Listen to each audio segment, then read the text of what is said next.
ನಮಸ್ಕಾರ ಸ್ನೇಹಿತರೆ, ಬೇಳೆಯನ್ನು ಬಳಸದೆ ದಿಢೀರಾಗಿ ಹೋಟೆಲ್ ಶೈಲಿಯಲ್ಲಿ ಇಡ್ಲಿ ಸಾಂಬಾರನ್ನು ಹೇಗೆ ಪ್ರಿಪೇರ್ ಮಾಡ್ಕೊಳ್ಳೋದು ಅಂತ ನಾವು ಈ ವಿಡಿಯೋದಲ್ಲಿ ನೋಡೋಣ.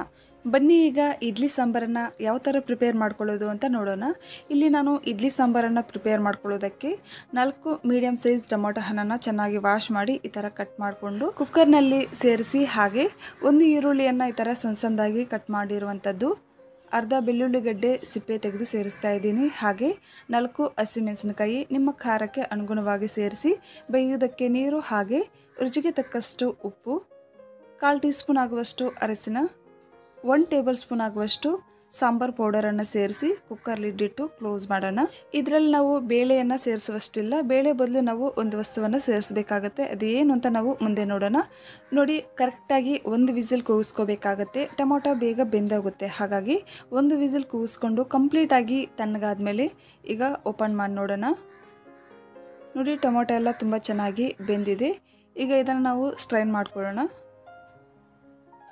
ಯಾಕಂತಂದರೆ ಇವನ್ನು ನಾವು ರುಬ್ಕೋಬೇಕಾಗತ್ತೆ, ಹಾಗಾಗಿ ಇವು ಕೂಡ ಅಷ್ಟೇ ಕಂಪ್ಲೀಟಾಗಿ ತಣ್ಣಗಾದ್ಮೇಲೆ ಮಿಕ್ಸಿ ಜಾರಲ್ಲಿ ಹಾಕ್ಕೊಂಡು ರುಬ್ಕೋಬೇಕಾಗತ್ತೆ. ನೋಡಿ, ಇದು ಕಂಪ್ಲೀಟಾಗಿ ತಣ್ಣಗಾಗಿದೆ. ಈಗ ನಾನು ಮಿಕ್ಸಿ ಜಾರಲ್ಲಿ ಸೇರಿಸ್ತಾ ಇದ್ದೀನಿ. ಯಾವತ್ತೇ ಆಗಲಿ ನಾವು ಮಿಕ್ಸಿ ಜಾರಲ್ಲಿ ಬಿಸಿ ಬಿಸಿಯನ್ನು ಹಾಕಿ ರುಬ್ಬಬಾರ್ದು. ಈ ಥರ ಮಾಡೋದ್ರಿಂದ ಮಿಕ್ಸಿ ಜಾರ್ ಹಾಳಾಗುತ್ತೆ. ನೋಡಿ, ಇದನ್ನು ರುಬ್ಕೊಂಡ್ಬಂದಿದ್ದಾಯಿತು. ಈಗ ಇದನ್ನು ಒಂದು ಸೈಡ್ಗೆ ತೆಗೆದಿಟ್ಟು ಒಂದು ಬಾಣಲೆಯಲ್ಲಿ 1 ಟೇಬಲ್ ಸ್ಪೂನಷ್ಟು ಆಯಿಲನ್ನು ಸೇರಿಸಿ, ಆಯಿಲ್ ಬಿಸಿ ಆದಮೇಲೆ ಅರ್ಧ ಟೀ ಸ್ಪೂನಷ್ಟು ಸಾಸಿವೆ, 1/4 ಟೀ ಸ್ಪೂನಷ್ಟು ಜೀರಿಗೆ, 2 ಬ್ಯಾಡಗಿ ಮೆಣಸಿನಕಾಯಿ, ಹಾಗೆ ಒಂದು ಈರುಳ್ಳಿಯನ್ನು ಈ ಥರ ಸಣ್ಣದಾಗಿ ಕಟ್ ಮಾಡಿ ಸೇರಿಸಿ ಹಸಿ ಸ್ಮೆಲ್ ಹೋಗುವವರೆಗೂ ಚೆನ್ನಾಗಿ ಮಿಕ್ಸ್ ಮಾಡ್ತಾ ಫ್ರೈ ಮಾಡ್ಕೊಂಡಿದ್ದಾದಮೇಲೆ ಸ್ವಲ್ಪ ಕರಿಬೇವಿನ ಸೊಪ್ಪನ್ನು ಸೇರಿಸಿ ಚೆನ್ನಾಗಿ ಫ್ರೈ ಮಾಡ್ಕೋಬೇಕಾಗತ್ತೆ. ನೀವು ಹಿಂಗೆ ತಿನ್ನೋರಾಗಿದ್ದರೆ ಇದರಲ್ಲಿ ಹಿಂಗನ್ನು ಕೂಡ ಸೇರಿಸ್ಬೋದು.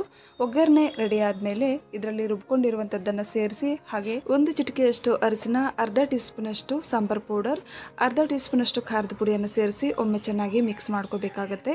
ನಾವು ಹಸಿ ಮೆಣಸಿನಕಾಯಿಯನ್ನು ಸೇರಿಸಿರೋದ್ರಿಂದ ಖಾರಕ್ಕೆ ಅನುಗುಣವಾಗಿ ಖಾರದ ಪುಡಿಯನ್ನು ಸೇರಿಸಿ ಈಗ ಇದನ್ನು ಚೆನ್ನಾಗಿ ಮಿಕ್ಸ್ ಮಾಡಿ 2-3 ನಿಮಿಷ ಕುದಿಯೋದಕ್ಕೆ ಬಿಟ್ಟು 1 ಟೀ ಸ್ಪೂನ್ ಆಗುವಷ್ಟು ಕಡಲೆ ಹಿಟ್ಟನ್ನು ತಗೊಂಡು ಸ್ವಲ್ಪ ನೀರನ್ನು ಸೇರಿಸಿ ಗಂಟಿಲ್ದಿರ ನೀಟಾಗಿ ಮಿಕ್ಸ್ ಮಾಡ್ಕೋಬೇಕಾಗತ್ತೆ. ನೋಡಿ, ಈ ಥರ ಮಿಕ್ಸ್ ಮಾಡಿದ್ದಾಯಿತು. ಈಗ ಇದರಲ್ಲಿ ಸೇರಿಸೋಣ. ಕಡಲೆ ಹಿಟ್ಟನ್ನು ಮಿಕ್ಸ್ ಮಾಡಿಕೊಂಡು ಸೇರಿಸೋದ್ರಿಂದ ನಾವು ಬೇಳೆಯನ್ನು ಹಾಕುವಷ್ಟಿಲ್ಲ, ಸೇಮ್ ಹೋಟೆಲ್ ರೀತಿಯಲ್ಲೇ ಬರುತ್ತೆ. ನೋಡಿ, ಇದು ಹಸಿ ಸ್ಮೆಲ್ ಹೋಗುವವರೆಗೂ ಈ ಥರ ಚೆನ್ನಾಗಿ ಮಿಕ್ಸ್ ಮಾಡಿಕೊಂಡು ಈಗ ನಾವು ಟೊಮೊಟೊವನ್ನು ಬೇಯಿಸಿರುವಂತಹ ನೀರನ್ನು ಕೂಡ ಇದರಲ್ಲೇ ಸೇರಿಸೋಣ. ಹಾಗೆ ತುಂಬ ಗಟ್ಟಿ ಅಂತ ಅನಿಸಿದ್ರೆ ನೀರನ್ನು ಹಾಕ್ಕೋಬೇಕಾಗತ್ತೆ. ಸೊ ಇದು ಕರೆಕ್ಟಾಗಿದ್ದರೆ ನೀರನ್ನೇನು ಹಾಕುವಷ್ಟಿಲ್ಲ. ನೋಡಿ, ಈಗ ನಾನು ತುಂಬ ಗಟ್ಟಿ ಇರೋದ್ರಿಂದ ನೀರನ್ನು ಸೇರಿಸ್ತಾ ಇದ್ದೀನಿ. ನೀರನ್ನು ಸೇರಿಸಿ ಇದನ್ನು 3-4 ನಿಮಿಷ ಕುದಿಯೋದಕ್ಕೆ ಬಿಡೋಣ.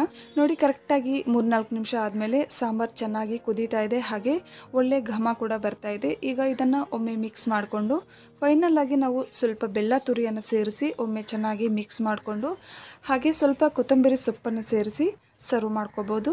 ನೋಡಿ, ಫೈನಲ್ ಆಗಿ ನಮಗೆ ಬೇಳೆ ಇಲ್ಲದೆ ಇಡ್ಲಿ ಸಾಂಬಾರ್ ರೆಡಿ ಆಯಿತು. ತುಂಬ ಟೇಸ್ಟಿಯಾಗಿರುತ್ತೆ. ಸೊ ಖಂಡಿತ ಟ್ರೈ ಮಾಡಿ. ಈ ವಿಡಿಯೋ ಇಷ್ಟ ಆದರೆ ಪ್ಲೀಸ್ ಒಂದು ಲೈಕ್ ಮಾಡಿ. ಹೊಸದಾಗಿ ನಮ್ಮ ಚಾನಲನ್ನು ನೋಡ್ತಾ ಇದ್ದರೆ ಪ್ಲೀಸ್ ಸಬ್ಸ್ಕ್ರೈಬ್ ಮಾಡಿ, ಸಪೋರ್ಟ್ ಮಾಡಿ ಫ್ರೆಂಡ್ಸ್. ಮುಂದಿನ ವಿಡಿಯೋದಲ್ಲಿ ಭೇಟಿಯಾಗೋಣ. ವಿಡಿಯೋ ವೀಕ್ಷಿಸಿದ್ದಕ್ಕಾಗಿ ಧನ್ಯವಾದಗಳು.